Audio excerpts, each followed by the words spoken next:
The Sapphire Point restaurant stood like a sentinel at the edge of San Francisco Bay, its polished brass exterior reflecting the dying light of a California sunset.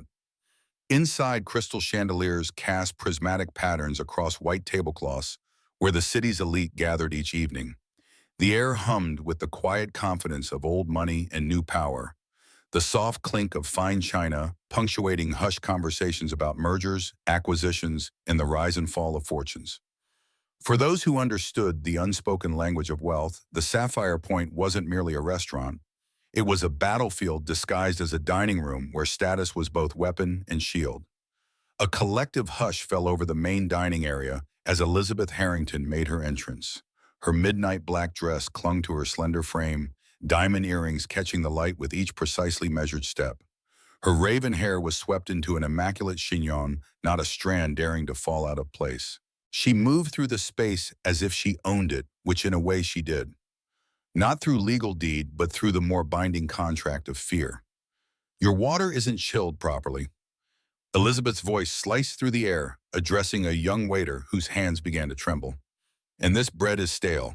I expect better from an establishment that charges these prices. The waiter, no more than 25, stammered an apology.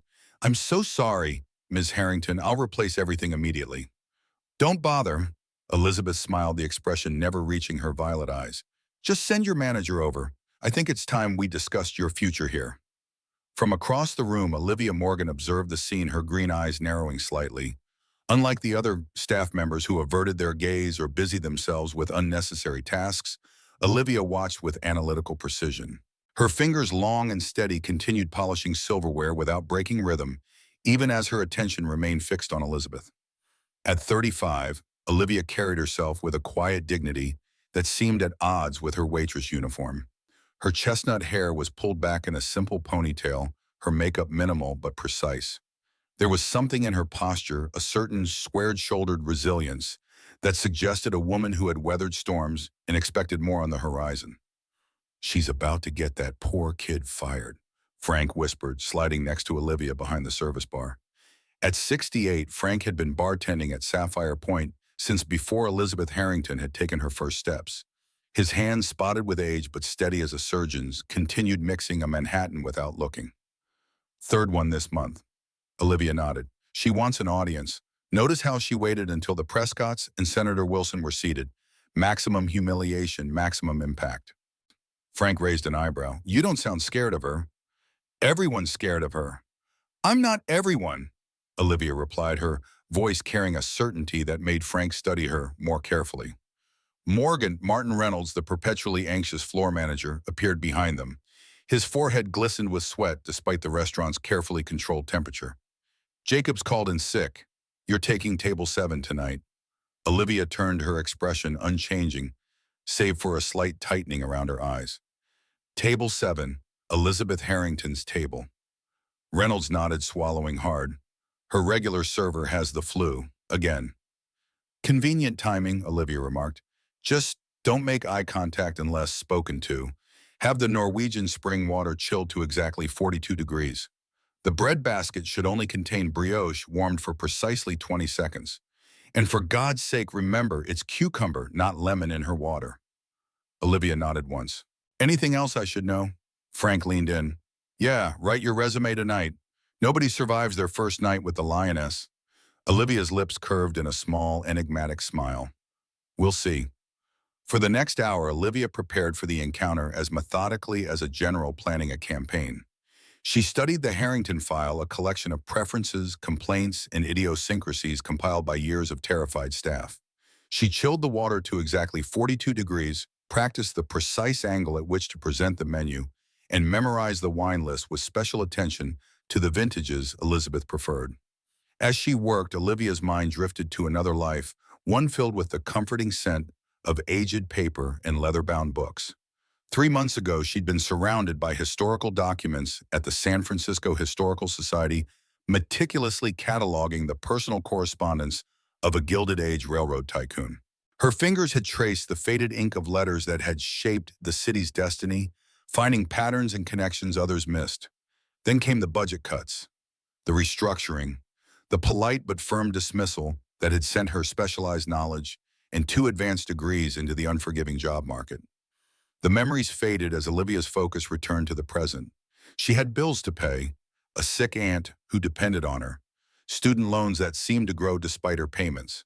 This job, however, beneath her qualifications, was her lifeline. "She's here," Frank's voice pulled her from her thoughts, and she brought company, the Sinclairs and Judge Whitmore. Olivia straightened her uniform and took a deep breath. Then let's not keep them waiting. Elizabeth Harrington's table was positioned in the corner with a panoramic view of the bay. The lighting there was carefully designed to be flattering, the acoustics arranged to ensure privacy without isolation, the perfect stage for a woman who treated every dinner as a performance. "Good evening, Ms. Harrington and guests. My name is Olivia, and I'll be your server tonight." Her voice was clear, professional, neither subservient nor challenging. Elizabeth's violet eyes flicked over her, a dismissive appraisal that lasted no more than a second. She didn't respond, simply gestured to her empty water glass. Olivia, prepared for this, poured the chilled Norwegian water with a steady hand. She was about to place the cucumber slice in the glass when Elizabeth's voice, soft as silk but sharp as a razor, cut through the air. "Stop." Olivia froze, the silver tongs holding the cucumber slice, hovering over the glass. "What do you think you're doing?" Elizabeth asked, her voice dangerously calm. "Adding cucumber to your water, Miss Harrington." "Did I ask for cucumber?" Olivia was certain she had.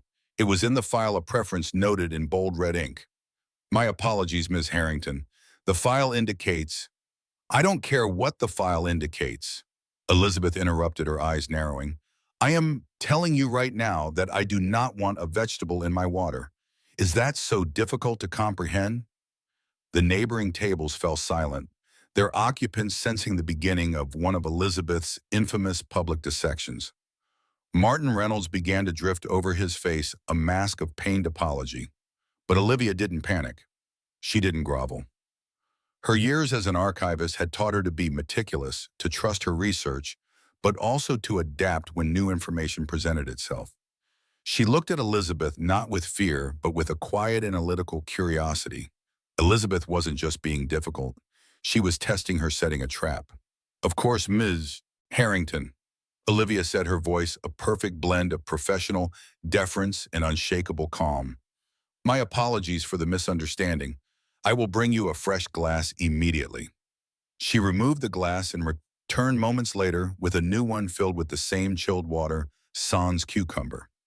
Elizabeth watched her every move, a flicker of irritation in her violet eyes. She had expected a flustered, apologetic waitress. She had not expected this quiet, unflappable composure. It was like striking a match against a stone wall. There was no spark, no satisfying flare of fear. The rest of the meal was a tense, silent ballet. Elizabeth communicated in clipped gestures and monosyllabic commands, but Olivia moved with practiced, almost serene efficiency. She anticipated every need, her service a silent, flawless performance. As Elizabeth and her guests prepared to leave, Olivia approached with their coats.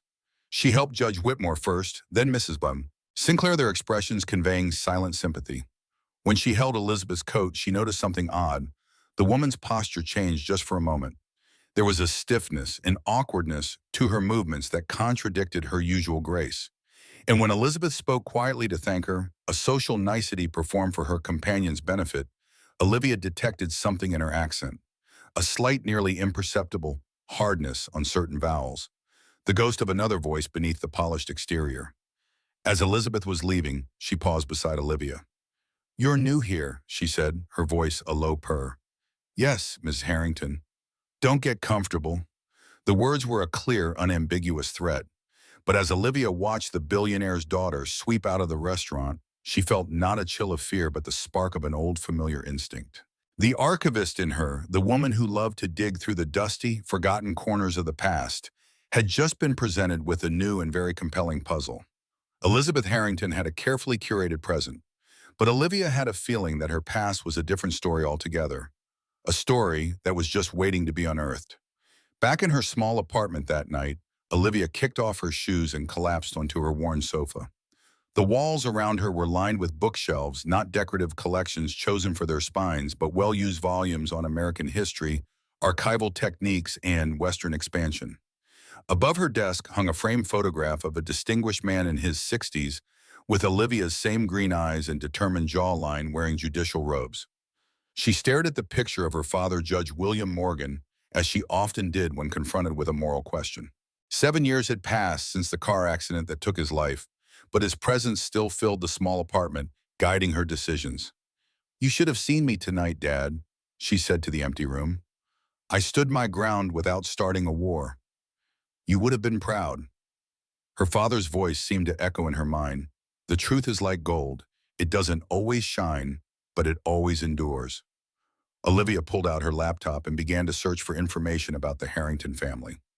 Robert Harrington, Elizabeth's father, was a real estate mogul who had transformed the San Francisco skyline over the past 15 years. His towers of glass and steel housed tech companies, financial institutions, and luxury apartments. His foundation funded hospitals, arts programs, and university buildings that bore his name. But as Olivia dug deeper, she noticed something strange. For a family so prominent in current society, pages there was remarkably little history before their rise to wealth. Robert Harrington seemed to have appeared in San Francisco financial circles about 15 years ago, already wealthy, already connected. There were no stories of his climb, no rags to riches narrative that Americans typically celebrated. And Elizabeth, for all her current visibility, was even more of a ghost before her father's ascension. A few mentions of Swiss boarding schools, a vague reference to her mother's early death, but nothing concrete. No graduation announcements, no debutante balls, no college achievements. It was as if Elizabeth Harrington had emerged fully formed at the age of 23, with no childhood, no adolescence, no history. "Everyone has a history. Oui," Olivia murmured, her archivist instincts tingling, "especially those who seem not to." Her search continued until her eyes grew heavy. Before closing her laptop, she set up alerts for any mentions of the Harringtons in newspaper archives and public records. Then she glanced again at her father's photograph. "Something's not right here, Dad," she whispered, "and you always taught me to follow the trail when something doesn't add up." The following Thursday, Olivia was surprised to find herself assigned to Elizabeth Harrington's table again. Martin Reynolds delivered the news with a mixture of relief and concern. "She asked for you specifically," he said, straightening his tie nervously. "That's unusual." Olivia raised an eyebrow. "She remembered my name." "No," Martin admitted. "She called you the composed one with the green eyes, but she was very insistent." Frank, polishing glasses nearby, let out a low whistle. "In 20 years, I've never seen her request a server. Usually she just gets them fired until someone suitable appears by process of elimination." Olivia nodded, absorbing this information. "Well then, let's not disappoint her." That evening, Elizabeth arrived alone. She wore a midnight blue dress that complemented her violet eyes. Her raven hair swept into an elegant updo. She moved through the restaurant with her usual imperious confidence. But Olivia noticed something different, a tension in her shoulders, a deliberate quality to her movements, as if she were acutely aware of being observed. "Good evening, Ms. Harrington." Olivia greeted her with professional courtesy. "Would you prefer still or sparkling water this evening?" Elizabeth's eyes narrowed slightly. "Still, no cucumber." Of course, Olivia poured the water with steady hands. Throughout the meal, Elizabeth seemed to be studying Olivia with the same analytical intensity that Olivia had directed toward her the week before. She made small, deliberate requests, the butter slightly warmer, the wine slightly cooler, the bread replaced with a fresher basket. Each request was designed to test Olivia's composure to find the breaking point. But Olivia met each challenge with the same unruffled efficiency. Her training as an archivist had instilled in her a patience for meticulous detail and a respect for process. Elizabeth's tests were nothing compared to reconstructing a fragmented historical record or piecing together correspondence across decades. "You're overqualified for this position," Elizabeth said suddenly as Olivia refilled her water glass. It wasn't a question. Olivia paused, then continued pouring. "Many people are working jobs below their education level in this economy, Ms. Harrington." "That's not an answer. You didn't ask a question." The corner of Elizabeth's mouth twitched, not quite a smile, but a flicker of something that might have been respect. "What did you do before serving overpriced meals to overprivileged people?" Olivia met her gaze directly. "I was an archivist at the Historical Society." "Budget cuts." "An archivist," Elizabeth repeated, rolling the word as if tasting it. So you dig through old documents and piece together the past. Something like that. And what did you learn from all that digging? Olivia's expression remained neutral, but her eyes held Elizabeth's with quiet intensity. That everyone leaves traces, Ms. Harrington, even those who try not to. Something flickered behind Elizabeth's carefully composed facade, a momentary shadow there, and gone so quickly that anyone else might have missed it. But Olivia, trained to notice the smallest details, saw it clearly. Fear. How fascinating, Elizabeth said, her voice cool and controlled once more. I'm sure that's very fulfilling work when one can find it. The rest of the meal proceeded without incident, but the atmosphere had shifted. The testing was over. Something else had begun. As Elizabeth prepared to leave, she reached for her purse, an elegant Hermes clutch that probably cost more than 3 months of Olivia's rent, and accidentally knocked her water glass. The crystal tumbled, spilling water across the white tablecloth and onto her dress. Damn it, she hissed, jumping up. Olivia quickly grabbed napkins and began blotting the tablecloth. Let me help you with your dress, Miss Harrington. Don't touch me. Elizabeth snapped, her voice suddenly harder, sharper, with a distinctly different cadence than her usual cultured tones. For just a moment, the polish fell away, revealing something rougher underneath. Olivia froze, napkin in hand, her mind recording and analyzing the shift. That voice it carried, the distinctive, flattened vowels of the American Southwest. Nevada, perhaps, or Arizona. Nothing like the carefully modulated East Coast boarding school accent Elizabeth normally affected. My apologies, Olivia said, stepping back. Would you like me to call someone for you? Elizabeth had already regained her composure, but her eyes were wary now, watching Olivia with new attention. No, just bring the check. After signing the bill with a flourish, Elizabeth stood to leave. She paused beside Olivia, her voice dropping to a whisper that only Olivia could hear. You're too observant for your own good, Miss Morgan. Some histories are better left buried. The use of her last name, which wasn't on her name tag, sent a chill down Olivia's spine. Elizabeth hadn't just remembered her face. She'd researched her. Everyone's history catches up to them eventually, Miss Harrington, Olivia replied softly. It's just a matter of time. Elizabeth's violet eyes hardened. Is that a threat? Just an observation, from someone who studies the past for a living. With a final measuring look, Elizabeth turned and walked away, her heels clicking against the marble floor like a ticking clock. That night, Olivia couldn't sleep. The encounter with Elizabeth Harrington played in her mind on repeat, each detail taking on new significance. The slip in accent, the use of her last name, the flash of fear in those violet eyes. Elizabeth had done research on her, which meant Olivia had struck a nerve, which meant there was something to find. At 2 in the morning, she gave up on sleep and returned to her laptop. This time, she expanded her search beyond the Harringtons to include real estate developments in the Southwest over the past 20 years. If her hunch about Elizabeth's accent was correct, that might be where the trail began. After hours of searching, a small breakthrough came in the form of a local newspaper article from Silver Springs, Nevada, dated 18 years ago. It described a contentious town hall meeting about a proposed development that would transform hundreds of acres of farmland into a luxury resort complex. The developer's name was Robert Parker. There was no mention of Elizabeth, but there was a grainy photograph of Robert Parker shaking hands with the mayor. Though the quality was poor, Olivia could see the resemblance to the man now known as Robert Harrington.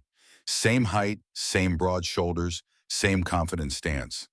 The article mentioned that Parker had recently purchased several key properties in the area, including the fire-damaged Cooper farm. Fire-damaged. Olivia made a note of that detail. Further searching yielded little about Robert Parker from Silver Springs, but Olivia wasn't discouraged. She had found the thread. Now she just needed to pull. The next morning, bleary-eyed but determined, she called the only person she knew who might be able to help her dig deeper. Thomas Hayes had been the IT specialist at the Historical Society before the same budget cuts that claimed Olivia's position. At 53, Thomas was too young to retire, but too experienced to be easily hired elsewhere in his field. He'd been making ends meet with freelance work, helping small businesses set up their networks and security systems. Morgan, his gruff voice answered on the third ring. It's not even 9 yet. Someone better be dead. No one's dead, Thomas, Olivia replied. but I need your help with some digital archaeology. There was a pause, then a chuckle. Now that sounds more interesting than the dental office network I'm supposed to be setting up today. What are we hunting? Information on a Robert Parker from Silver Springs, Nevada, circa 2007, and any connection to a family called Cooper. There was a fire involved. Thomas murmured. Public records, newspaper archives, court documents. All of the above, and anything you can find on his daughter. I don't have a name for her yet, but she would have been a teenager at the time.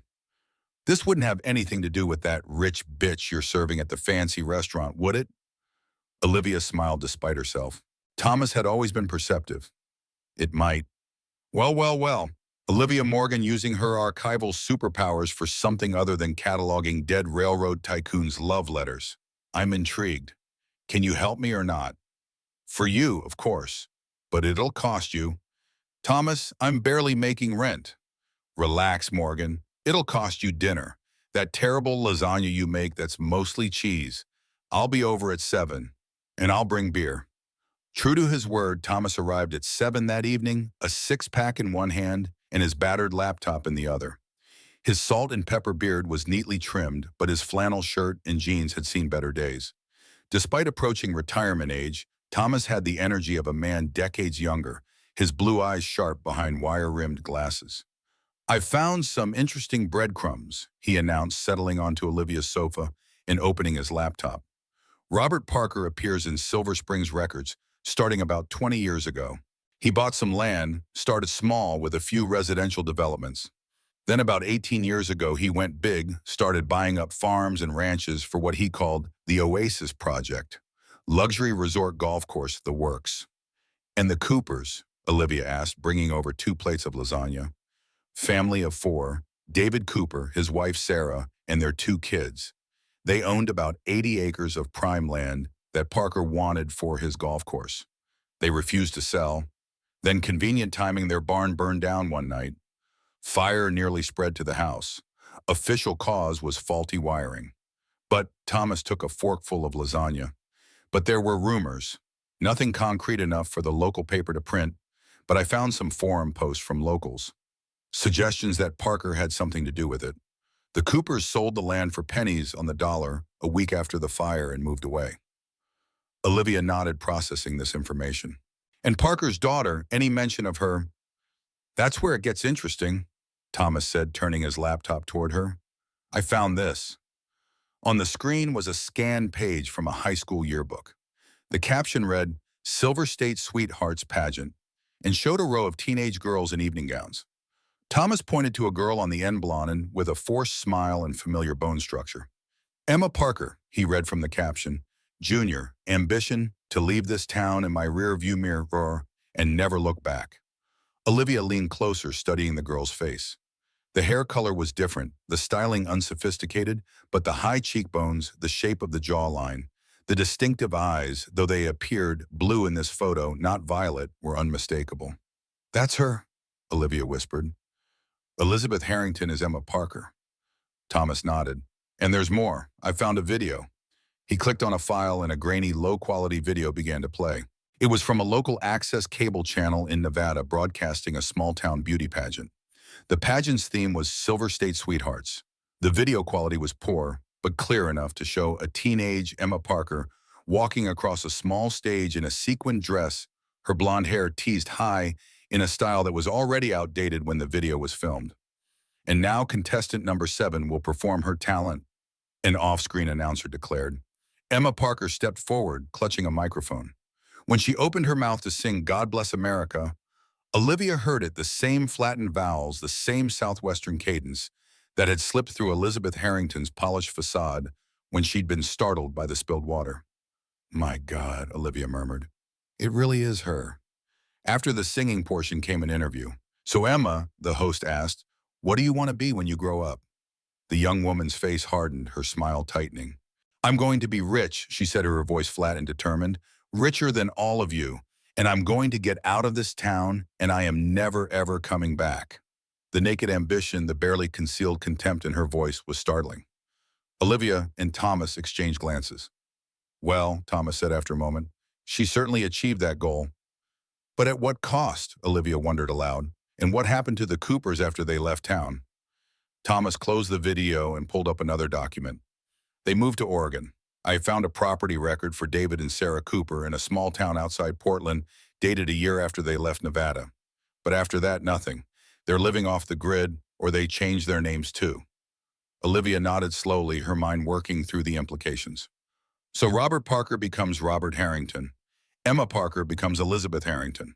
They leave Nevada behind and reinvent themselves as old money East Coast transplants in San Francisco. But why just social climbing or something more?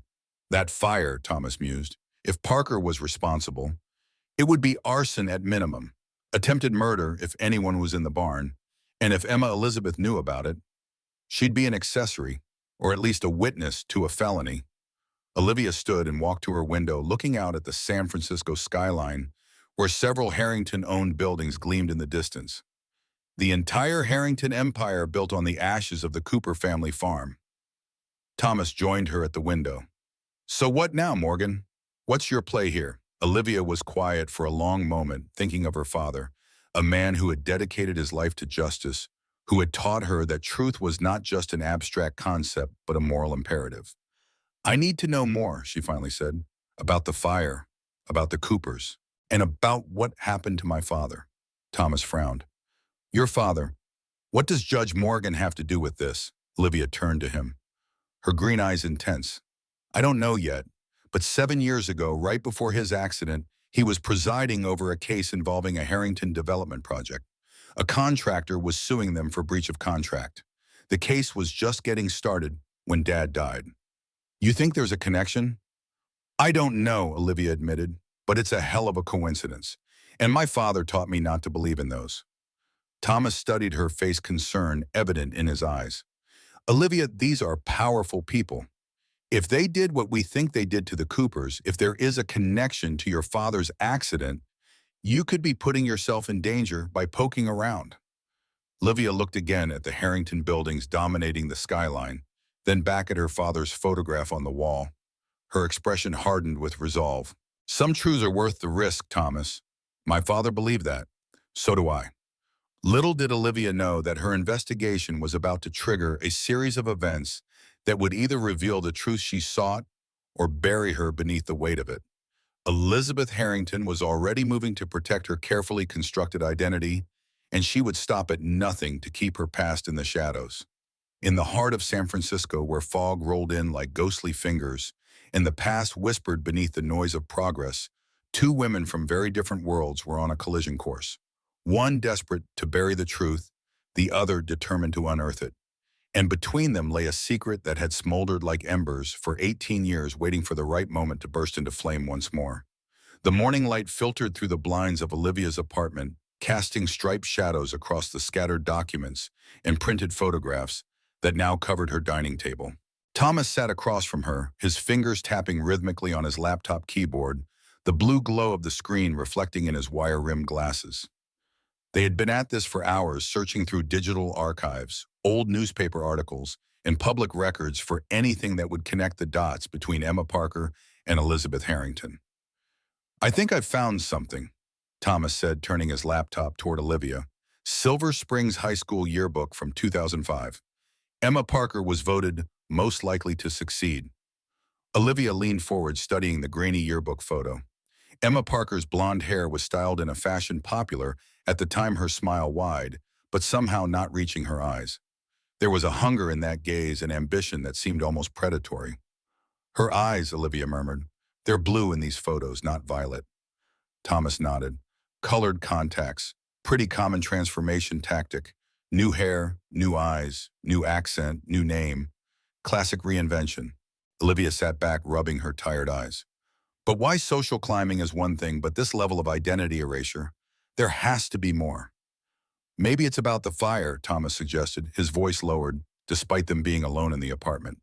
If Parker, now Harrington, was responsible for burning down the Cooper farm to acquire the land, and if Elizabeth knew about it, then they'd both have reason to bury their past, Olivia finished, a fresh start with a fortune built on ashes. Thomas nodded grimly, and anybody who might connect them to Silver Springs could threaten everything they've built. Olivia stood walking to the window that overlooked the city skyline.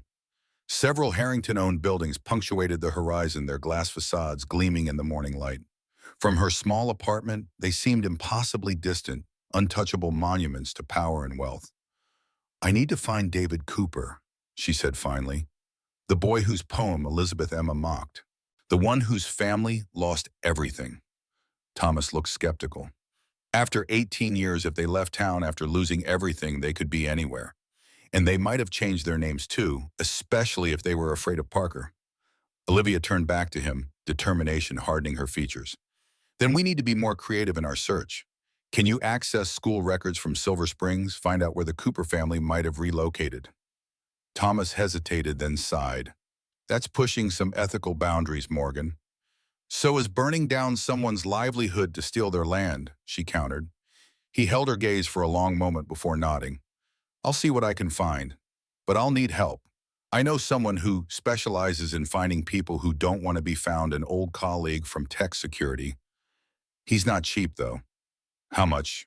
"500 minimum, and that's with the friend discount." Olivia closed her eyes, mentally tallying her meager savings.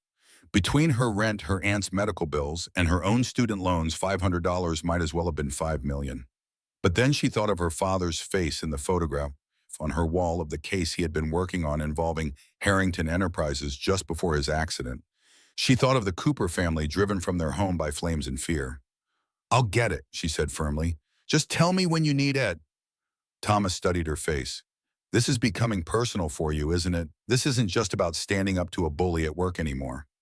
Olivia met his gaze steadily. "If Harrington was involved in my father's death, and if Elizabeth knew about it, even if she didn't plan it, then yes, it's personal." Thomas closed his laptop with a soft click. "Just be careful, Morgan. These people have spent nearly 2 decades and millions of dollars burying who they used to be. People like that don't take kindly to archaeologists digging up their past." "I know the risks," Olivia said quietly. "But my father always said that truth is like gold. It doesn't always shine, but it always endures." Thomas finished with a small smile. "Judge Morgan was a wise man. I just want to make sure his daughter stays alive to carry on his legacy." Olivia nodded, grateful for his concern, but unwavering in her resolve. "I will. Now let's get back to work." The next evening, Olivia arrived at Sapphire Point for her shift to find the restaurant buzzing with unusual energy. Staff members huddled in small groups, whispering urgently, their faces animated with a mixture of anxiety and excitement. Frank was at the bar, polishing glasses with more vigor than necessary.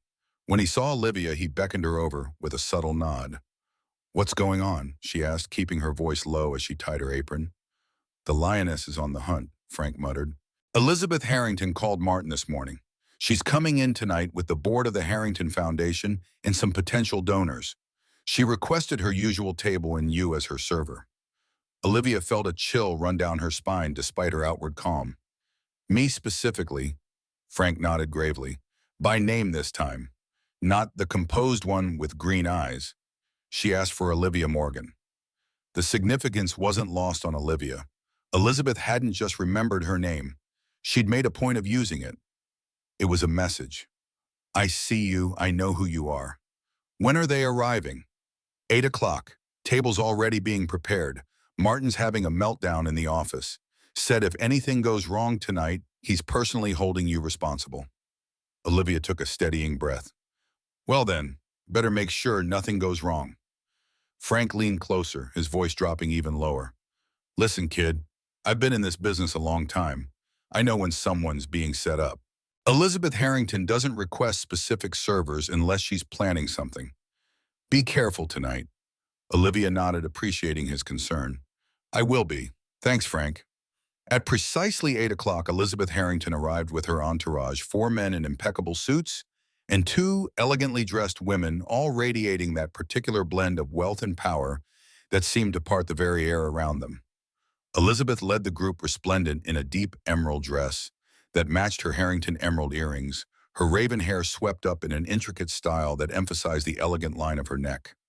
Olivia approached the table with professional poise, meeting Elizabeth's violet gaze directly. "Good evening, Ms. Harrington and guests. Welcome to Sapphire Point." Elizabeth's smile was razor thin. "Olivia, how lovely to see you again. You remember me, of course." Of course, Ms. Harrington. Still water, no cucumber.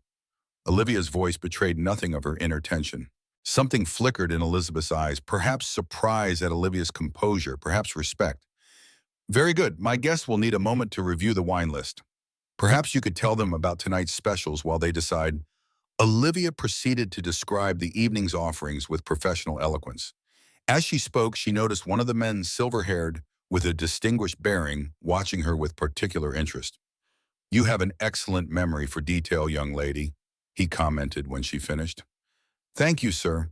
It comes with practice. Elizabeth's smile tightened almost imperceptibly. Olivia used to be an archivist at the Historical Society before joining us here. She has quite a talent for unearthing forgotten details. The emphasis she placed on unearthing wasn't lost on Olivia. It was a warning wrapped in a seemingly innocuous comment. Is that so? The silver-haired man replied. My foundation funds several archival projects. Which period did you specialize in? American Western expansion, sir. Particularly the development of small towns into urban centers during the late 19th and early 20th centuries. Fascinating, the man said, genuinely interested. The transformation of the American West is a passion of mine as well.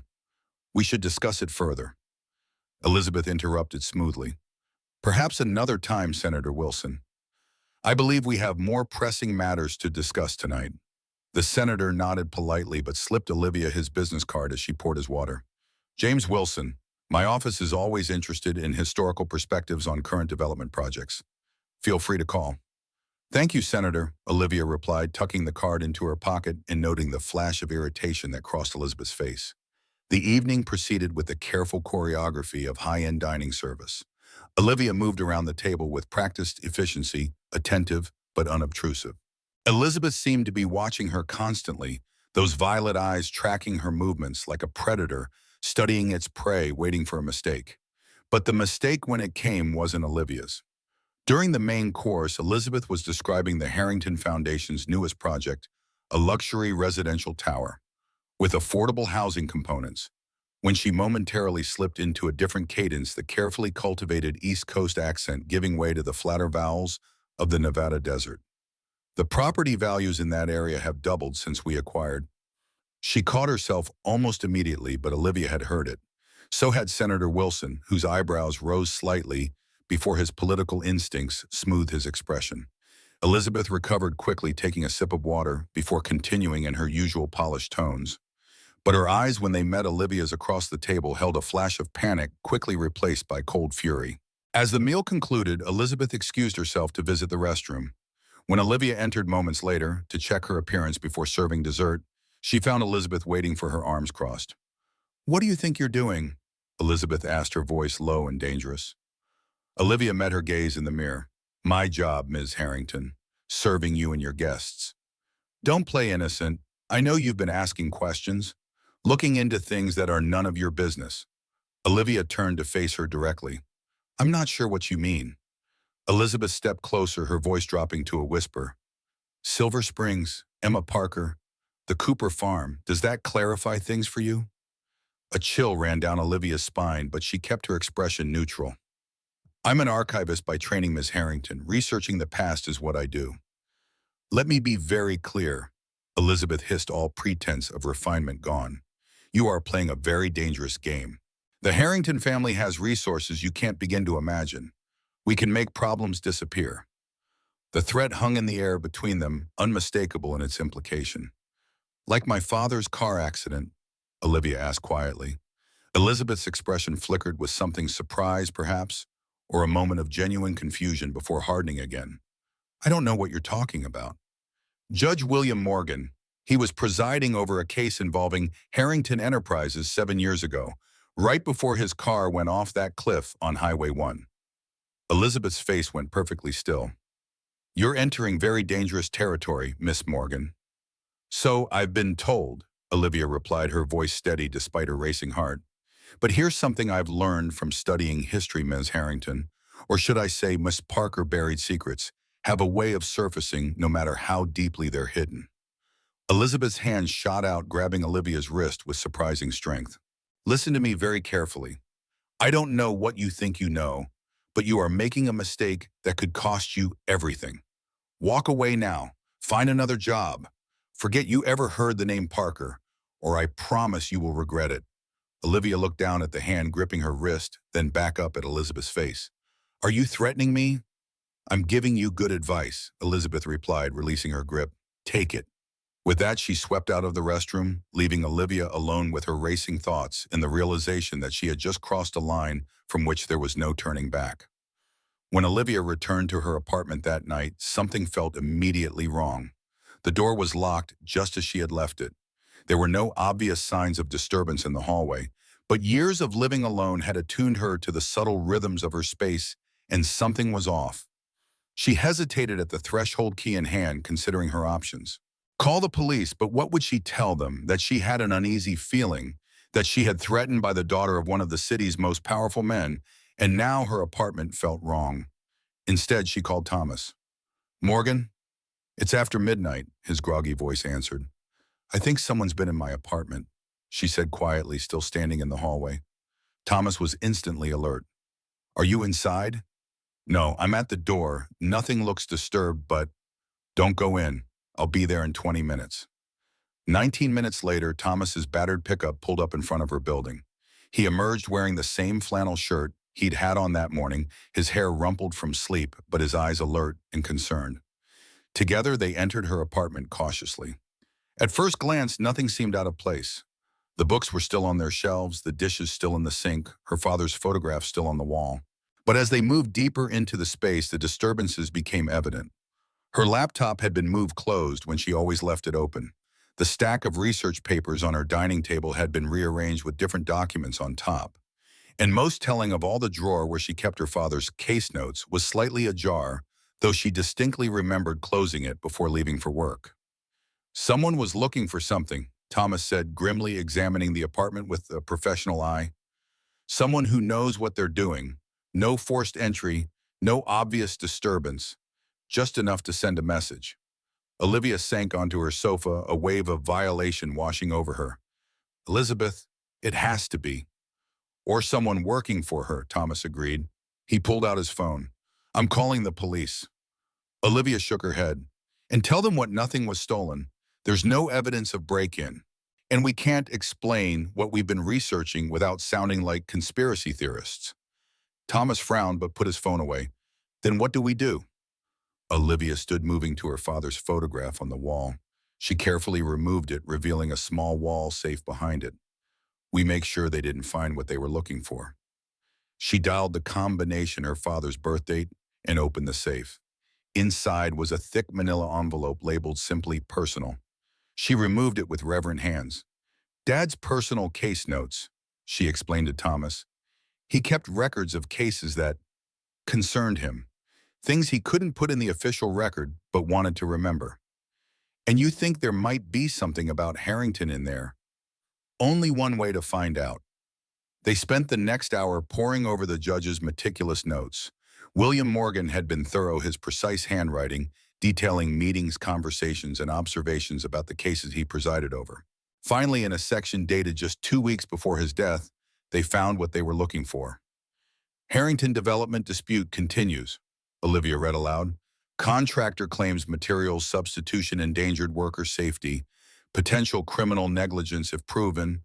RH requested private meeting declined." She looked up at Thomas. "RH Robert Harrington." Thomas nodded grimly. "Trying to influence a judge. Not a good look." Olivia continued reading. "Anonymous call received today. Caller claimed to have documentation of previous Harrington development safety violations resulting in injuries. Arranged to meet informant tomorrow. Mentioned connection to Nevada property development." Her hands trembled slightly. The next entry is dated the day before his accident.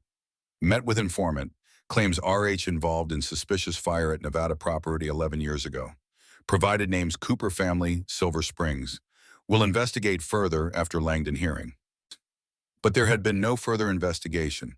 Judge William Morgan had died the next day when his car inexplicably went off a cliff on the coastal highway.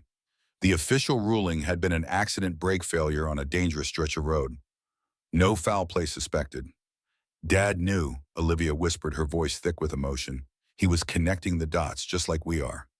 Thomas placed a steady hand on her shoulder. And if Harrington discovered he was looking into the Silver Springs fire, they killed him, Olivia said, the words falling like stones in the quiet apartment. They killed my father to protect their secret. Thomas didn't contradict her, didn't offer platitudes about not jumping to conclusions. The evidence, circumstantial though it was, painted a damning picture. What do we do now? He asked finally. Olivia carefully returned the notes to their envelope. Now we find David Cooper. He's the key to all of this. If we can get him to confirm what happened with the fire, to testify about Parker's Harrington's involvement, it would mean revealing his location to some very dangerous people, Thomas warned. After all this time, he might not want to be found. We have to try, Olivia insisted. For my father, for justice. Thomas nodded slowly. Okay, I'll contact my specialist tomorrow. But Morgan, yeah, he hesitated, concern etching lines around his eyes. You shouldn't stay here tonight. If they found your apartment, once they can find it again. Olivia looked around at her violated home, her sanctuary now tainted by intrusion. I can't just leave. You can't just stay either. Not alone, not now that they know you're onto them. She knew he was right. Where then? My place. It's not fancy, but it's secure. I installed the security system myself. Motion sensors, cameras, the works. No one gets in without me knowing about it. Olivia hesitated, then nodded. Just for tonight. Pack what you need, Thomas said, moving toward her bedroom, and anything else you don't want them to find if they come back. As Olivia gathered her essentials, her phone buzzed with an email notification. The sender was anonymous, the subject line empty. With a sense of foreboding, she opened it. The message contained just 4 words: stop digging or else. She showed it to Thomas, who frowned deeply. They're scared, he said after a moment. That's good. Good, Olivia echoed incredulously. People who are secure in their power don't make threats. They just act. The fact that they're trying to intimidate you means they're worried about what you might find. It wasn't exactly comforting, but Olivia understood his logic. Fear made people dangerous, yes, but it also made them vulnerable. Let's go, she said, slipping her father's notes and her laptop into her bag. I need to be at work tomorrow, and I need some sleep before then. Thomas raised an eyebrow. You're still going to work after everything that's happened? Olivia nodded firmly. Especially after everything that's happened. If I disappear now, they'll know they've scared me. Besides, she added with a grim smile, I have a feeling Elizabeth Harrington will be looking for me tomorrow. I wouldn't want to disappoint her. Thomas's apartment was exactly what Olivia had expected, a comfortable, slightly cluttered space filled with books, electronics, and the collected memorabilia of a life spent in the digital trenches. The security system, however, exceeded her expectations. Multiple cameras covered the approach to his door, and a series of sensors monitored every potential entry point. Military-grade encryption on the whole system, Thomas explained as he showed her to the spare room. Remote monitoring via my personal server. No cloud storage, no third-party access. If anyone tries to get in, we'll know before they cross the threshold. Olivia set her bag down on the neatly made guest bed. You were expecting trouble someday, weren't you? Thomas shrugged. In my line of work, you make enemies. Corporate espionage, data security. There's always someone who'd rather steal your work than pay for it. I learned to be prepared. I'm glad you did, Olivia said sincerely. Try to get some sleep, Thomas advised. Tomorrow's going to be a long day. Despite her exhaustion, that sleep eluded Olivia. Her mind kept returning to her father's notes, to Elizabeth's threats to the Cooper family, whose lives had been destroyed by fire and fear. When she finally drifted off near dawn, her dreams were filled with flames and falling cars and violet eyes watching her from the darkness. The next morning, she arrived at Sapphire Point for her shift with dark circles under her eyes, but a resolute set to her jaw. Frank took one look at her and frowned. You look like you've seen a ghost, kid. Just didn't sleep well, she replied, tying her apron with practiced movements. Frank leaned closer, lowering his voice. Listen, something weird's going on. Martin's been in his office with the door locked all morning making calls. And word is Elizabeth Harrington's assistant called at the crack of dawn to cancel her regular Thursday reservation. Olivia paused. Canceled? That's unprecedented, Frank finished. In 5 years, she's never missed her Thursday table. Not once. Before Olivia could respond, Martin emerged from his office, his face a mask of professional concern as he approached her. Olivia, may I speak with you for a moment? She followed him to a quiet corner of the restaurant, bracing herself for bad news. Is everything all right, Mr. Reynolds? Martin cleared his throat nervously. I received a call this morning from Harrington Enterprises. It seems there have been concerns about your service last night. Olivia kept her expression neutral. What sort of concerns? They weren't specific, but they've requested that you no longer serve at Ms. Harrington's table. He hesitated, then added, in fact, they've suggested it might be best if you weren't on the floor at all when Ms. Harrington is dining with us. I see, Olivia said carefully. And what do you think about that, Mr. Reynolds? Martin looked deeply uncomfortable. Frankly, I don't know what to think. You're one of our most professional servers. I've never observed any issues with your service. But the Harrington party represents nearly 20% of our high-end business. If they're unhappy, the implication hung in the air between them. Am I being fired? Olivia asked directly. No, Martin hastened to assure her. Not at all, just reassigned when certain guests are present. It was a small victory, but a victory nonetheless. Elizabeth wanted her gone completely, but hadn't been able to make that happen. Yet. I understand, Olivia said. I appreciate your honesty, Mr. Reynolds. Martin seemed relieved by her calm acceptance. Thank you for being so professional about this. I was worried you might. He trailed off clearly, unwilling to articulate what he'd feared. Make a scene, Olivia suggested with a small smile. That's not really my style. No, it certainly isn't, Martin agreed, looking genuinely grateful. You'll be on Section 3 today. Ms. Harrington has canceled for tonight, so it's a moot point for now, but I wanted to clear the air. As Martin walked away, Frank sidled up beside her. What was that all about? Elizabeth Harrington doesn't want me serving her table anymore, Olivia replied, keeping her voice low. Frank's eyebrows rose. Huh. Usually she just gets people fired. You must have really got 10 under her skin. That's the plan, Olivia murmured almost to herself. The rest of her shift passed uneventfully, but Olivia remained on edge, half expecting Elizabeth to appear, despite the canceled reservation, or for some new threat to materialize. When her phone buzzed with a text from Thomas mid-afternoon, she nearly jumped. Found something. Need to talk. Meet me at Golden Gate Park, Japanese Tea Garden, 6 p.m. Olivia frowned at the cryptic message. Thomas wasn't usually one for mysterious rendezvous. She typed back, everything okay? His response came quickly. Not on phone, just meet me. Important. The sense of unease that had been her constant companion since discovering the truth about Elizabeth intensified. Thomas was being cautious, perhaps with good reason. At precisely 6 p.m., Olivia entered the Japanese tea garden, its tranquil paths and carefully tended plants, a stark contrast to the turmoil of her thoughts. Thomas was waiting by the koi pond, his back to her, as he watched the colorful fish swim lazy circles in the clear water. Thomas, she called softly as she approached. He turned and she immediately noticed the tension in his shoulders, the wary look in his eyes as they darted around the garden. Thanks for coming, he said, his voice low. I think I'm being followed.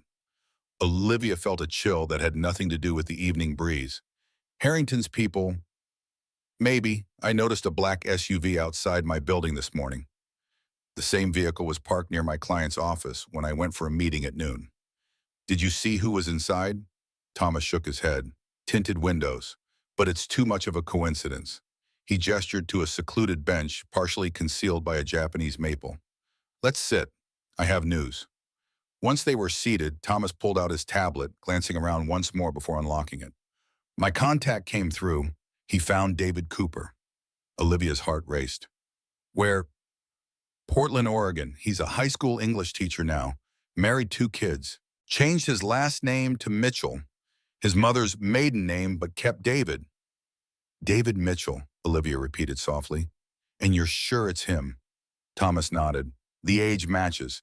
The timeline of his appearance in Portland matches when the Coopers left Nevada. And there's this.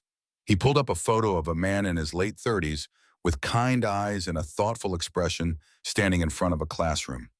That's him, Olivia breathed, studying the image. In the man's face, she could see echoes of the teenage boy who had once written a poem for Emma Parker. There's more, Thomas said, swiping to another screen. I did some digging into his social media. He's published 2 books of poetry under his new name. And get this, his first collection was titled From the Ashes. The significance wasn't lost on Olivia. He's been processing his trauma through his art. Exactly. And the dedication page reads, "For my parents who taught me that some losses can never be measured in acres or dollars." Olivia felt a surge of hope. He hasn't forgotten. After all this time, he still remembers what was taken from them. "There's one problem," Thomas said, his expression growing serious. "I can't find any trace of his parents. No social media, no public records for a David and Sarah Cooper or Mitchell in the Portland area." "What do you think that means?" Thomas hesitated.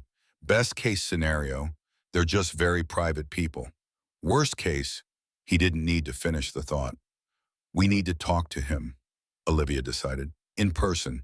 He's the only one who can tell us what really happened that night at the farm." Thomas nodded slowly. "I figured you'd say that. I've already booked us flights to Portland for tomorrow morning. Early 6 a.m. I called in sick for the next 3 days at my consulting job." Olivia's eyes widened. "Thomas, I can't just leave. I have work, my aunt." "Your aunt will be fine for a few days," Thomas interrupted gently. "And as for work, Olivia, these people broke into your apartment. They're following me. They're escalating. The smartest thing we can do right now is get out of town for a few days, talk to Cooper, and figure out our next move." He was right, and Olivia knew it. "I'll call Martin, tell him it's a family emergency." "Good." Thomas looked relieved. "And you're staying at my place again tonight. We'll head straight to the airport from there." As they rose to leave, Olivia noticed a man in a dark suit standing near the garden entrance, his attention seemingly fixed on his phone. But something about his stance, the way he positioned himself with a clear view of their bench, set off warning bells in her mind. "Thomas," she said quietly, "don't turn around, but I think your tail is here." By the entrance. Dark suit, red tie, pretending to check his phone. Thomas tensed beside her. "Okay. We leave through the south exit. There's a service road that leads to the staff parking lot. I spotted it on the way in, force of habit to always know your exits."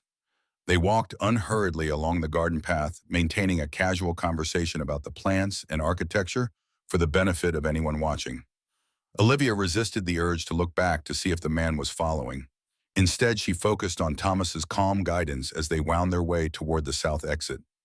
Just as they reached the small gate that led to the service road, Olivia chanced a glance behind them. The man in the dark suit was nowhere to be seen. Relief washed over her until she spotted him emerging from a side path ahead of them, cutting off their escape route. "Thomas," she whispered urgently. "I see him." Thomas replied, his voice tight. "Keep walking.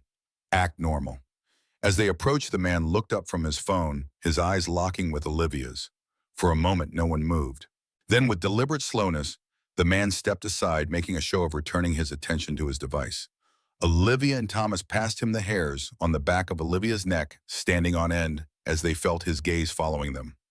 They didn't speak again until they had reached Thomas's pickup truck in the main parking lot. "That was a message," Thomas said as he started the engine. "They wanted us to know we're being watched." Olivia nodded, her mouth dry. "Do you think they know about Portland, about Cooper?" "If they've been monitoring my communications, maybe." Thomas pulled out of the parking space, checking his mirrors frequently. "We need to assume they know everything we know, which means they might try to get to Cooper before we do," Olivia realized with growing dread. "Exactly." Thomas's hands tightened on the steering wheel. "We need to move fast." Back at Thomas's apartment, they quickly packed what they would need for the trip. Olivia called Martin at Sapphire Point, fabricating a story about her aunt's health taking a turn for the worse, necessitating an emergency trip to San Diego. He was understanding, if somewhat put out by the short notice. As she ended the call, she found Thomas watching her with a troubled expression. "What's wrong?" she asked. "I've been thinking," he said slowly.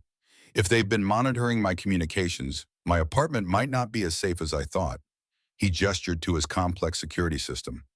"All the cameras in the world won't help if they're already inside the system." The implications sent a chill through Olivia. "You think they might come here tonight?" "I think we can't rule it out." Thomas moved to a closet and pulled out a duffel bag, unzipping it to reveal camping equipment. "Which is why we're not staying here." Where then? I have a friend who owns a cabin in the hills. No address, no digital footprint. We stay there tonight, leave for the airport before dawn. It felt like something out of a spy thriller, but Olivia couldn't deny the logic. If Robert Harrington had indeed been involved in her father's death, if Elizabeth knew about it, then they were dealing with people who had already proven they would go to extreme lengths to protect their secrets. As they prepared to leave, Olivia paused by Thomas's bookshelf, her attention caught by a framed photograph she hadn't noticed before. It showed a much younger Thomas standing beside a man who looked strikingly familiar. Is that? She began, pointing to the picture. Thomas followed her gaze, his expression softening with nostalgia. Me and your dad, yeah. Law school graduation. He was guest lecturing that semester's constitutional law. Changed my whole career trajectory. I ended up in tech instead of law, but his ethics class stuck with me. Olivia stared at him in shock. You knew my father. Why didn't you ever say anything? Thomas shrugged, looking slightly embarrassed. It was a long time ago. By the time we met at the Historical Society, he had been gone for years. Didn't seem right to bring it up out of nowhere, claim some connection when you were still grieving. He hesitated, then added, but when you started looking into his death, connecting it to Harrington, I figured it was time to help. I owed him that much. The revelation cast their entire relationship in a new light. Thomas wasn't just helping her out of friendship or curiosity. He had his own connection to William Morgan, his own reasons for wanting the truth uncovered. Thank you, Olivia said, simply reaching out to squeeze his hand, for everything. Thomas nodded, looking slightly uncomfortable with the emotion of the moment.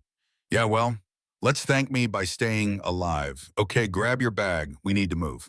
The cabin was, as promised, isolated, rustic, and completely off the grid.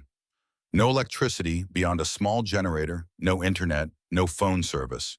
In the gathering darkness, it looked like something from another century, a refuge from the digital world that had become both their tool and their vulnerability. My friend uses it for hunting, Thomas explained as he unlocked the heavy wooden door. Comes up here a couple times a year to disconnect completely. No one knows I have access to it except him, and he's currently on a cruise in Alaska. Inside the cabin was simple but comfortable, a main room with a small kitchenette and sitting area, a bedroom off to one side, and a basic bathroom with a shower that Thomas warned would only have cold water at this time of year. Not exactly the Ritz, he apologized, setting down their bags. It's perfect, Olivia assured him. After the events of the past few days, the isolated simplicity of the cabin felt like exactly what she needed, a space untouched by the Harrington influence, where she could gather her thoughts and prepare for what lay ahead. As Thomas busied himself with getting the generator running for a few hours of light and heat, Olivia sat on the small porch, watching as stars began to appear in the darkening sky. Away from the city lights, they were astonishingly bright and numerous, a vast cosmic tapestry spread across the heavens. Her father had loved the stars. On camping trips when she was young, he would point out constellations, telling her the ancient myths behind their names. The stories we tell about the stars change over time, he had once told her, but the stars themselves remain constant. That's what truth is like, Livy. The stories around it may shift, but the core of it is immutable. Now sitting beneath that same star-filled sky, Olivia felt a renewed sense of purpose. Whatever dangers lay ahead in Portland, whatever truths they might uncover about the Cooper farm and her father's death, she would face them. For her father, for justice, for the immutable truth that had remained constant all these years waiting to be revealed. Inside the cabin, Thomas had managed to get a small fire going in the wood stove, its warm glow spilling out onto the porch where Olivia sat. Come on in, he called. I found some canned soup in the pantry. Not gourmet, but it'll keep us going. As she rose to join him, Olivia cast one last look at the stars above. I'm coming, Dad, she whispered. I'm going to finish what you started. They left for the airport while it was still dark, the pre-dawn air crisp and cold against their faces as they loaded their bags into Thomas's truck. Neither had slept much, both too aware of what was at stake, too alert to every sound in the wilderness around them. The Portland flight was uneventful, but Olivia remained tense throughout, scanning fellow passengers for anyone who might be following them. Thomas did the same, his casual glances around the cabin, belied by the alertness in his eyes. Relax, he murmured as they began their descent. If they're following us, we won't spot them by staring at everyone. And if they're not, you're just making yourself conspicuous. Olivia tried to heed his advice, forcing herself to lean back in her seat and close her eyes. But behind her eyelids, all she could see was the image of David Cooper, now Mitchell, and the answers he might hold about what had really happened that night 18 years ago when his family's farm burned to the ground. Portland greeted them with a gentle rain, the city's famous greenery gleaming with moisture as they collected their rental car and headed toward the suburbs where David Mitchell taught at East Portland High School. "What's our plan?" Olivia asked as Thomas navigated the unfamiliar streets. "We can't just walk into his classroom and start asking about the fire." "No," Thomas agreed, "but according to his schedule, which is helpfully posted on the school website, he has a free period at 2 p.m. We'll try to catch him then, maybe in the faculty lounge or his office. Keep it casual at first, see if he's willing to talk. And if he's not," Thomas glanced at her, "then we respect his wishes. This man has rebuilt his life, Olivia. If he doesn't want to dig up the past, we can't force him to." Olivia nodded, knowing Thomas was right, but hoping desperately that David Mitchell would be willing to help them. Without his testimony, they had suspicions, but no proof, nothing that would stand up against the Harrington legal team. East Portland High School was a sprawling brick building surrounded by athletic fields and modernist additions. They arrived just as the lunch period was ending, students streaming back inside for afternoon classes. Thomas parked in the visitor section, and they made their way to the main office. "We're here to see Mr. Mitchell," Olivia explained to the receptionist, a middle-aged woman with kind eyes and a no-nonsense demeanor. "We're former students from Nevada, just passing through town and thought we'd say hello." It was a flimsy story, but it worked. The woman checked her computer. "He's teaching now, but he'll be free at 2 p.m. You can wait in the faculty lounge if you'd like. Down the hall, third door on the left." The faculty lounge was empty when they entered, most teachers still in their classrooms. Olivia and Thomas took seats in the corner where they could see the door but weren't immediately visible to anyone entering. "What if he doesn't remember us?" Thomas whispered. "It's been almost 20 years. "He'll remember," Olivia replied with certainty. "Some things you don't forget, no matter how much time passes." At precisely 2 p.m., the door opened, and David Mitchell walked in. In person, he was taller than Olivia had expected, with the same kind eyes from his photograph, but deeper lines around them. He wore a tweed jacket with leather patches at the elbows, the quintessential English teacher's uniform, and carried a stack of papers that were presumably student essays. He didn't notice them at first, heading straight for the coffee machine in the corner. It was only when he turned mug in hand that he spotted the two strangers watching him from across the room. "Can I help you?" he asked, his tone friendly but cautious. Olivia stood, her heart racing. "Mr. Mitchell, my name is Olivia Morgan. This is my colleague Thomas Hayes. We were hoping we could speak with you privately." David's expression remained polite but grew more guarded. "What is this regarding?" Olivia took a deep breath. "Silver Springs, Nevada, the Cooper farm, and Robert Parker." The change was instantaneous. The color drained from David's face and the coffee mug slipped from his fingers, shattering on the linoleum floor.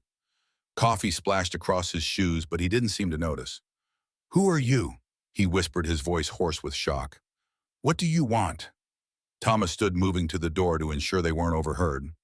"We're not here to cause trouble, Mr. Mitchell, or should I call you Mr. Cooper?" David flinched at the name.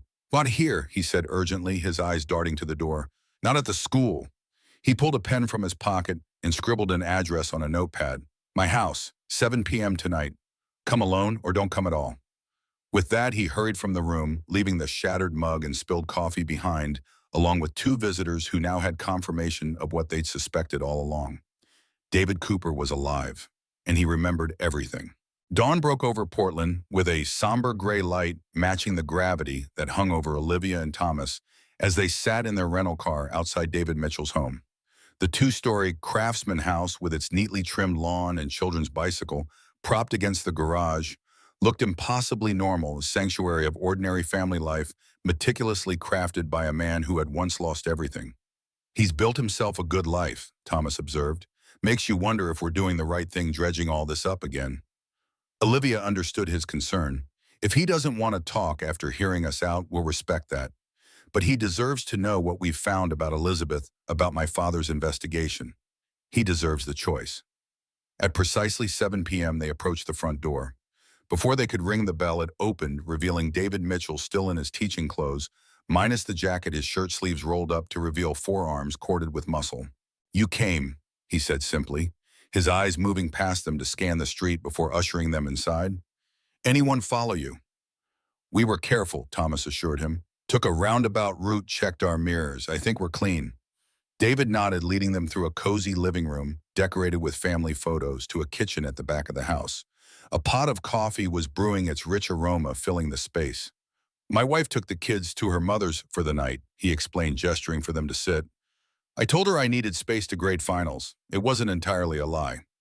He poured 3 mugs of coffee and took a seat across from Olivia and Thomas. In the warm kitchen light, the lines around his eyes seemed deeper, the weight of old memories visibly settling onto his shoulders.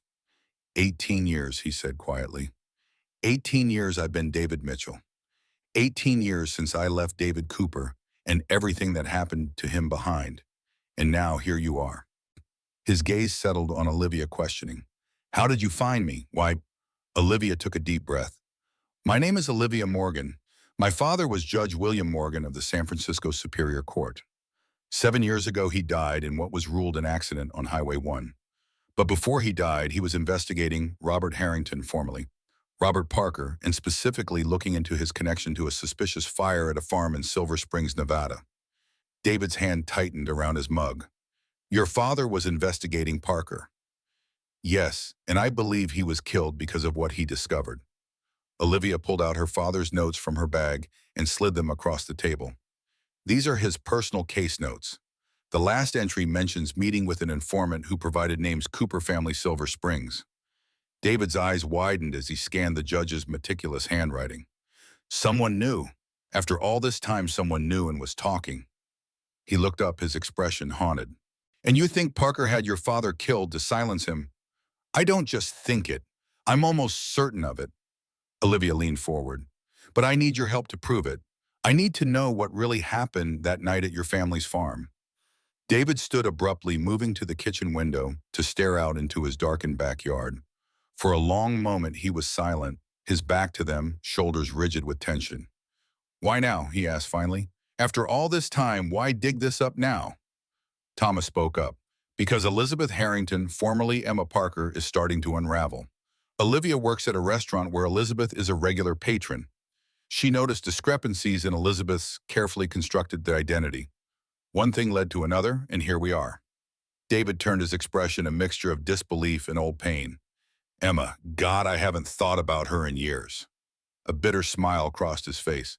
"That's a lie. I've thought about her every day. Hard not to when your first collection of poetry is basically one long exorcism of your feelings for the girl who destroyed your life." He returned to the table, his movements deliberate. "You realize what you're asking?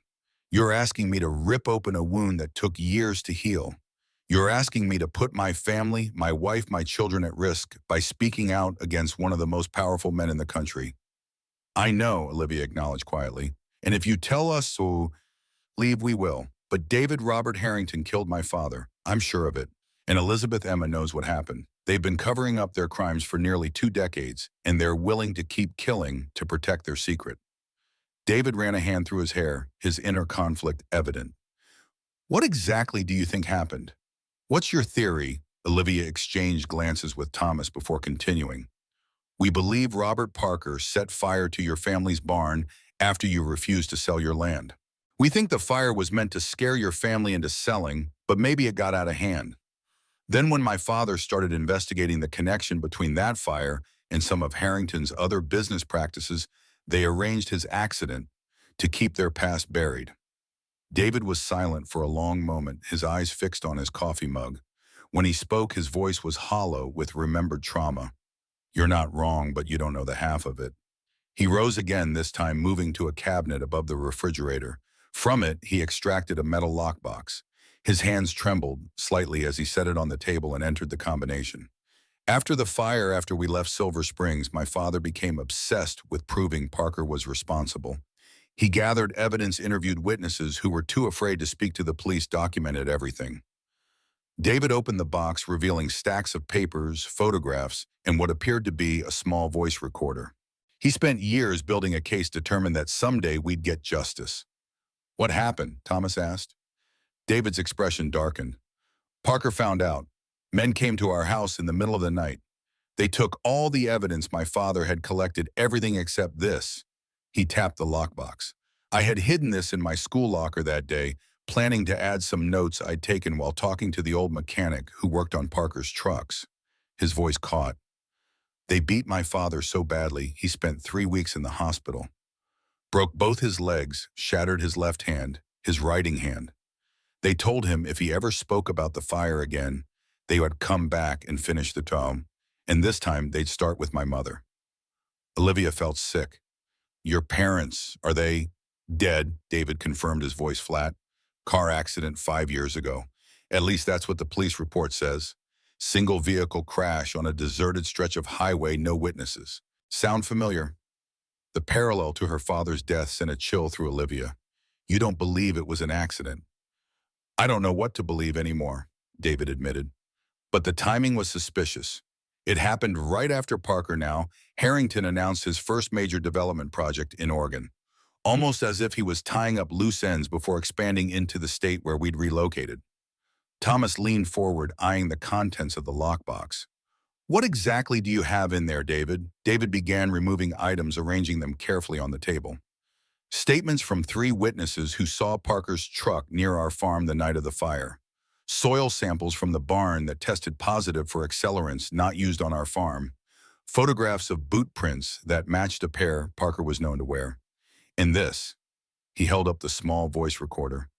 My father confronted Parker a week after the fire, told him he knew what he'd done, threatened to go to the police. Parker laughed in his face, told him no one would believe a broke farmer over a businessman with connections. My father was wearing this recorder in his pocket. David pressed play, and a scratchy voice emerged from the small speaker. You think I'm worried about your accusations? Cooper? Who do you think the sheriff's department is going to believe, me or some failing farmer who can't keep his barn from catching fire? Accidents happen all the time.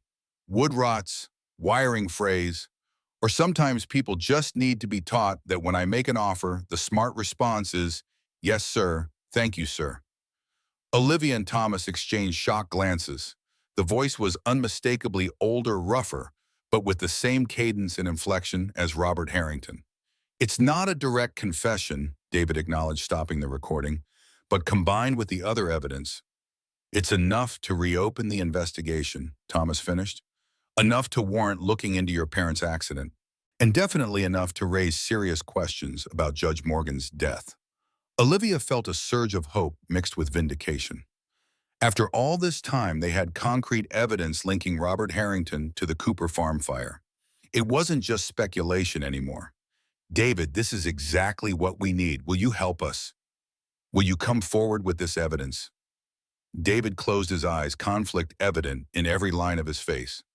I have a good life here, a wife who loves me, 2 children who have never had to know fear or loss. Coming forward means risking all of that. I understand, Olivia said softly, but living with the truth buried has its own cost. I've seen what it's done to Elizabeth Emma. The constant fear of discovery, the need to maintain a perfect facade. It's eating her alive. And meanwhile, Robert Harrington continues to hurt people to build his empire in suffering and intimidation. David was silent for a long moment. When he spoke again, his voice was quiet but resolute. My father used to say that a man who buries the truth is burying his own soul along with it. He met Olivia's eyes. I'll help you, but I need to talk to my wife first. She deserves to know what's coming. Of course, Olivia agreed. We can come back tomorrow. David shook his head. No, this can't wait. Robert Harrington has ears everywhere. The fact that you found me means others can too. He pulled out his phone. I'll call my wife now, ask her to come home. We'll talk, and then we'll decide our next steps together. As David stepped into the next room to make his call, Thomas leaned close to Olivia. This is bigger than we thought. If Harrington's people killed David's parents too, we're looking at a pattern of eliminating witnesses. We need to be extremely careful. Olivia nodded, the weight of what they had uncovered settling heavily on her shoulders. We should make copies of everything in that lockbox immediately. Keep the original safe. Already thinking the same thing, Thomas agreed. There's a 24-hour print shop near our hotel. We can go there tonight, make multiple copies, encrypt digital versions. David returned his expression a mixture of relief and anxiety. My wife's coming home. She'll be here in an hour. He sat back down, his eyes moving to the evidence spread across the table. I should have come forward years ago. Maybe your father would still be alive if I had. You couldn't have known, Olivia assured him, and you had your own family to protect. No one can blame you for that. David's smile was sad. I've blamed myself every day for 18 years. For not being braver, for not fighting harder for justice. I became an English teacher because I believed in the power of words of truth, and yet I've been living a lie. Not anymore, Thomas said firmly. Now you have a chance to set things right. David nodded slowly. Yes, for my parents, for your father, for all of us who have lived too long in the shadow of the Harrington Empire. They spent the next hour carefully documenting everything in the lockbox. Thomas used his phone to photograph each piece of evidence while Olivia made detailed notes. David filled in gaps in their knowledge, explaining the context of certain photographs, clarifying witness statements. As they worked, Olivia noticed David becoming increasingly tense, checking his watch frequently. Your wife should be here soon, she asked gently. Yes, he replied, glancing at his phone. She texted 20 minutes ago that she was on her way. It's only a 30-minute drive from her mother's house. Thomas looked up from his photographing. Try calling her. David did, his frown deepening when the call went to voicemail. She always answers, always. A sense of unease spread through the room. David tried calling again with the same result. Something's wrong, he said, standing abruptly. I need to go find her. Before anyone could respond, the front doorbell rang. David froze, exchanging alarmed glances with Olivia and Thomas. None of them were expecting visitors. Get everything back in the lockbox, David whispered urgently. Now. As Thomas and Olivia quickly gathered the evidence, David moved cautiously toward the front door. Through the kitchen doorway, they could see him peering through the peephole. His entire body sagged with relief. Thank God, he breathed, opening the door. Catherine, I was getting worried. He stopped mid-sentence. Olivia couldn't see who was at the door from her position, but she could see David's face drain of color. Then a voice, smooth-cultured and terrifyingly familiar, drifted through the house. Hello, David, or should I call you David Cooper? It's been a long time. Elizabeth Harrington stood in the doorway, immaculate in a tailored black suit. Behind her, two men in dark suits flanked a woman who must have been Catherine Mitchell, her face pale with fear, one of the men's hands gripping her elbow firmly. Please invite us in, David, Elizabeth continued, her voice pleasant, but laced with menace. Your lovely wife has been telling us all about your beautiful home. It would be a shame if anything were to happen to it, or to her. David stepped back wordlessly, allowing Elizabeth and her entourage to enter. Catherine immediately broke away from her captor and rushed to her husband's side. David wrapped a protective arm around her, his eyes never leaving Elizabeth. What do you want? He demanded, his voice steady despite the fear evident in his eyes. Elizabeth's gaze moved past him, settling on Olivia and Thomas, who now stood in the kitchen doorway. Her lips curved in a cold smile. Well, the whole investigation team is here? How convenient. She moved into the living room with the casual confidence of a predator secure in its territory. The two men remained by the door, effectively blocking the only exit.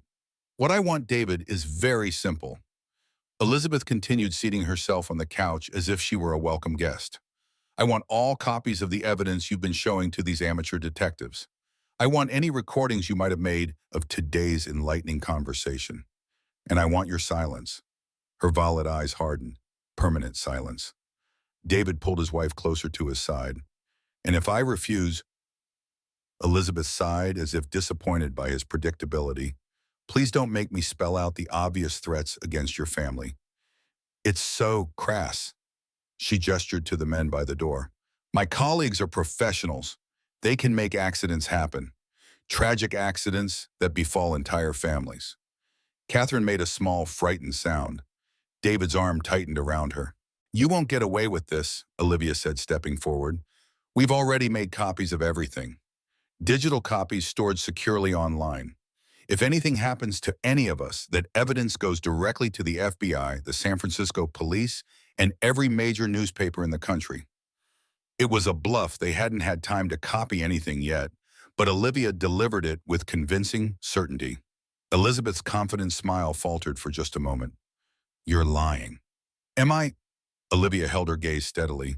You know who my father was, Elizabeth.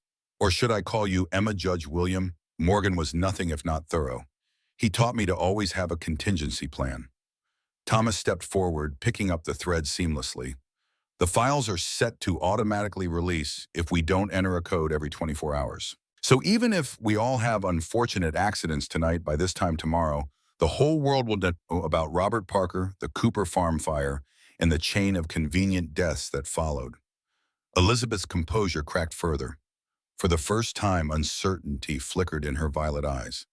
What exactly do you think you know? Everything, Olivia stated simply. The fire at the Cooper farm, the threats against David's family, the accident that killed my father when he got too close to the truth, the accident that killed David's parents when they moved to Oregon, your father's new territory. She took a step closer to Elizabeth. We know who you are, Emma. We know who you've been pretending to be, and we know what you and your father have done to protect your secrets. Elizabeth's face had gone pale, the carefully constructed mask of the socialite slipping to reveal the frightened, desperate woman beneath. You have no idea what you're dealing with, she whispered, her accent slipping the Nevada drawl bleeding through her cultivated tones. My father isn't someone you can threaten or intimidate. Neither are we, David said, finding his voice. He gently moved his wife behind him and stepped forward.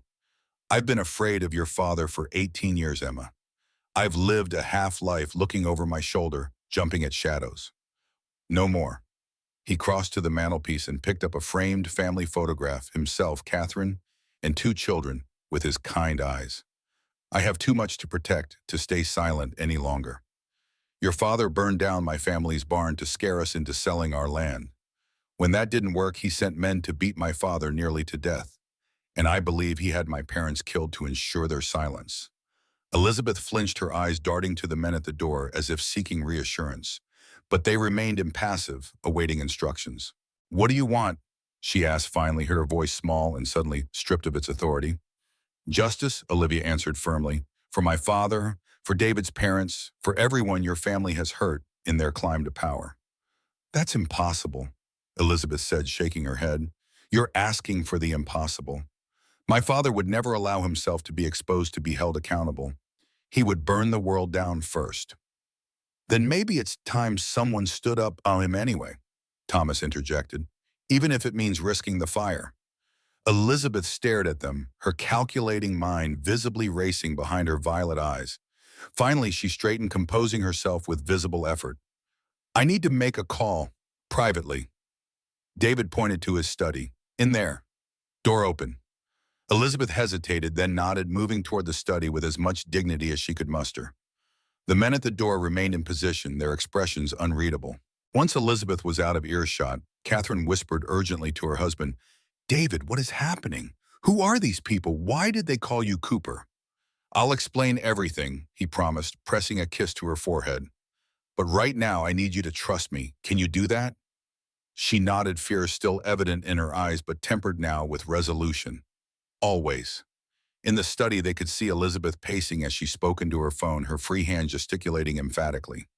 Though they couldn't hear her words, the tension in her body told its own story. This wasn't a conversation with a subordinate or an employee. This was a conversation with someone who held power over her. This was a conversation with her father. After several minutes, she ended the call and returned to the living room, her face a careful mask once more. My father would like to speak with you, Ms. Morgan, alone. Olivia felt a chill run down her spine. Why? He believes there may be room for negotiation. Elizabeth held out her phone. He's still on the line. Thomas moved to Olivia's side. You don't have to do this. Yes, I do, Olivia replied quietly. She had come too far, risked too much to back down now. She took the phone and moved to a corner of the room for some semblance of privacy. This is Olivia Morgan, she said into the device. The voice that responded was deep, controlled, and exuded authority even through the small speaker. Mr. Morgan, Robert Harrington, I understand you have been making some rather serious accusations about me and my daughter. Not accusations, Mr. Harrington. Conclusions based on evidence. A soft chuckle. Evidence. Such a flexible word. What looks like evidence to an amateur can appear very different to professionals, experts, judges. Like my father, Olivia challenged, Judge William Morgan didn't seem to find your evidence very convincing when he was investigating you. A pause. Your father was a good man who made unfortunate enemies. His death was a tragedy, but connecting it to me is quite a leap. Is it? The timing seems remarkably convenient. Just as he was investigating your connection to the Cooper farm fire, just as he was meeting with informants who knew your real name, Robert Parker. Another pause longer this time. What exactly do you want, Ms. Morgan? Olivia took a deep breath. I want justice. I want you to confess to ordering the fire at the Cooper farm. I want you to acknowledge your role in the intimidation of the Cooper family. And I want you to face investigation for my father's death. Harrington's laugh was cold. That's quite a list. And what do I get in return for this act of self-immolation? The knowledge that you've finally done the right thing, Olivia replied evenly, and the chance to save your daughter from going down with you. This time the silence stretched so long that Olivia wondered if the call had been disconnected. Finally, Harrington spoke again, his voice different now, harder, more resolute. Come to San Francisco. Tomorrow. My office, Harrington Tower, top floor. Bring Cooper and your evidence. Come alone. No police, no reporters, no electronic devices. We'll discuss terms then. Why should I trust you? Olivia demanded. You shouldn't, Harrington replied bluntly. But you will come because it's your only chance to get what you want. And Ms. Morgan, his voice dropped to a menacing whisper. If I see any sign of police or press before our meeting, any hint that you're not playing by my rules, I promise you that what happened to your father will seem merciful compared to what will happen to you and your friends. The call ended abruptly. Olivia lowered the phone, her mind racing as she considered their options. Well, Elizabeth demanded when Olivia rejoined the group. What did he say? He wants us to come to San Francisco. Tomorrow. To his office to discuss terms. Olivia's gaze moved to Thomas and David. He said to come alone. No police, no reporters. It's a trap, Thomas stated flatly. He gets us all in one place. No witnesses, no backup. We'd never leave that building alive. We don't have much choice, David pointed out. Even if we went to the police now, it would take time to build a case. Time during which we'd be vulnerable. Harrington has resources connections. He could have us silenced before the investigation got off the ground. Catherine gripped her husband's arm tightly. David, no, you can't go. We'll run, take the children, disappear. David covered her hand with his own, and live in fear forever. Always looking over our shoulders. That's not a life, Catherine. Not for us, not for our children. Olivia studied Elizabeth, who had remained unnaturally still during this exchange. What do you think your father is planning? Elizabeth met her gaze, and for the first time Olivia saw something like genuine emotion in those violet eyes. Fear, yes, but also a weariness that spoke of years spent maintaining a false identity, a false life. I think he's planning to eliminate the problem, she said quietly. Permanently. And you're okay with that? Thomas challenged. More deaths to protect your secrets. Elizabeth flinched as if struck. I never wanted any of this, she whispered, the polished socialite vanishing completely, leaving only Emma Parker from Silver Springs. I just wanted to be somebody else, somebody better than the girl from a dusty nothing town with no future. I never thought it would cost so much. But it did, Olivia said softly, and it will keep costing more unless someone stops it. Elizabeth's eyes filled with unexpected tears. You don't understand. No one can stop my father. No one ever has. Then maybe it's time someone did, David said firmly. He turned to Olivia. I'll go with you to San Francisco. We'll face him together. So will I, Thomas added. We've come too far to back down now. Olivia nodded, grateful for their support, but acutely aware of the danger they were all facing. We need a plan, something Harrington won't expect. Elizabeth had been watching them, conflict evident in her expression. Now she spoke, her voice barely above a whisper. I might be able to help with that. All eyes turned to her in surprise. Why would you help us? David asked, suspicion clear in his tone. After everything your family has done to mine? Elizabeth, or Emma, as she seemed now in her vulnerability, met his gaze directly. Because 18 years ago, I watched my father destroy your family to get what he wanted, and I did nothing. I've been doing nothing ever since. Maybe it's time I finally did something right. In that moment, the transformation was complete. The carefully constructed facade of Elizabeth Harrington had fallen away entirely, revealing the woman who had been hiding beneath the surface all these years. Emma Parker, a small-town girl who had made a devil's bargain for a chance at a different life and had been paying the price ever since. "All right," Olivia said cautiously. "What did you have in mind?" Emma's eyes, still violet behind colored contacts, but now filled with a newfound resolve, met Olivia's. "My father thinks he knows exactly what's going to happen tomorrow. He thinks he's in control, that he's seen every possible move you might make." A ghost of a smile touched her lips. "But there's one thing he's never accounted for, one variable he's always been blind to." "What's that?" Thomas asked. "Me," Emma replied simply. "He's never believed I could be a threat, never imagined I would turn against him. That's our advantage." As the night deepened around the modest Portland home, 5 people, once strangers, now bound by secrets and survival, began to plan. Tomorrow they would face Robert Harrington in his glass tower on his territory by his rules.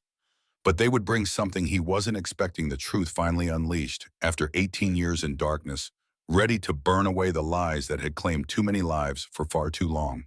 The hidden flame, buried but never extinguished, was about to rise. 6 months later, the September sun warmed the crowd gathered on the steps of San Francisco City Hall.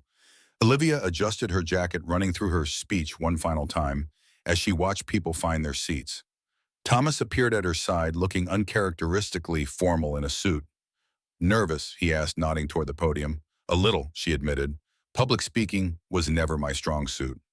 The past 6 months had been a whirlwind as the case against Robert Harrington unfolded. Emma's testimony, combined with the evidence from David's lockbox and Senator Wilson's intervention, had been enough to launch a federal investigation into Harrington Enterprises. Robert Harrington now faced multiple charges, including conspiracy, arson, and 3 counts of murder for hire. Jason Wells, his security consultant, had turned state's evidence, providing even more damning details. The story had dominated headlines for weeks.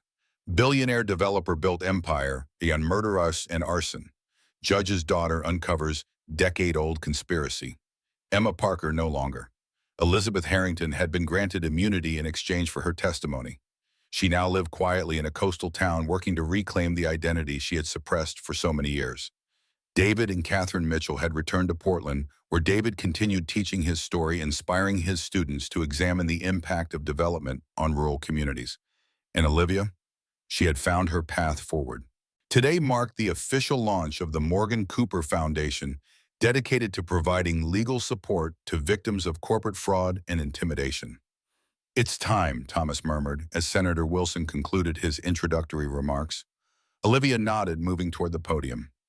In the audience sat David and Catherine, front row center, Frank from the Sapphire Point, her aunt finally well enough to attend, and at the back a woman in sunglasses who might have been Emma. "Good morning," Olivia began, her voice steady despite her nerves. "My name is Olivia Morgan. 6 months ago I was a waitress at an upscale restaurant. Today I stand before you to announce the creation of the Morgan Cooper Foundation, dedicated to ensuring that justice is accessible to everyone regardless of wealth or power." She paused, drawing strength from the photograph of her father that adorned the banner behind her. "My father, Judge William Morgan, once told me that truth is like gold. It doesn't always shine, but it always endures. For 7 years, the truth about his death remained buried, hidden behind wealth and influence. But as he predicted, it endured. It waited to be found." Later at the reception, following the announcement, Thomas found her by the windows overlooking the city. "Your father would be proud," he said, handing her a glass of champagne. "I think he would," Olivia agreed, "though he'd probably say I should have gone back to being an archivist." Thomas chuckled. "I don't know about that. You've found your calling, Morgan. Turns out you're pretty good at digging up more than just historical documents." Emma approached hesitantly, her hair now its natural blonde, styled simply and no violet contacts. "Congratulations, Ms. Morgan," she said formally. "The foundation is a wonderful tribute to your father." "Thank you for coming," Olivia replied. "And please call me Olivia." An awkward silence fell between them. Former adversaries united by extraordinary circumstances, but separated by years of harm. David joined them, Catherine at his side. The four of them, David and Emma, Olivia and Thomas, formed an unlikely circle connected by a shared history none of them had chosen, but all had been transformed by. I just wanted to say thank you, David said to Olivia, for not giving up, for believing my story when most people would have thought I was crazy. Your story deserved to be told, Olivia replied simply, just like my father's, just like the truth about what happened in Silver Springs. The foundation named for our families, Catherine observed, nodding toward the banner. Morgan Cooper. It has a nice ring to it. A legacy redeemed, Thomas agreed. Emma remained silent, clearly feeling out of place. But when she moved to step away, David surprised everyone by speaking directly to her. I'm not ready to forgive, he said quietly. Not yet. Maybe not ever. But I recognize what it cost you to come forward, to testify against your father. That counts for something. Emma's eyes glistened with unshed tears. Thank you, she whispered. That's more than I deserve. That evening, as the sun set over San Francisco Bay, Olivia visited her father's grave. She placed a small brass plaque at the base of his headstone, bearing his own words. Truth is like gold. It doesn't always shine, but it always endures. We did it, Dad, she said quietly. We finished what you started. As she stood to leave, she noticed a single white rose had been placed on the grave tied with a black ribbon. She thought of Emma, of the girl from Silver Springs, who had lost herself in becoming Elizabeth Harrington, who was now finding her way back. Some journeys ended with justice. Others began with it. The hidden flame, buried but never extinguished, had finally risen, illuminating not just the past, but lighting the way forward for all of them.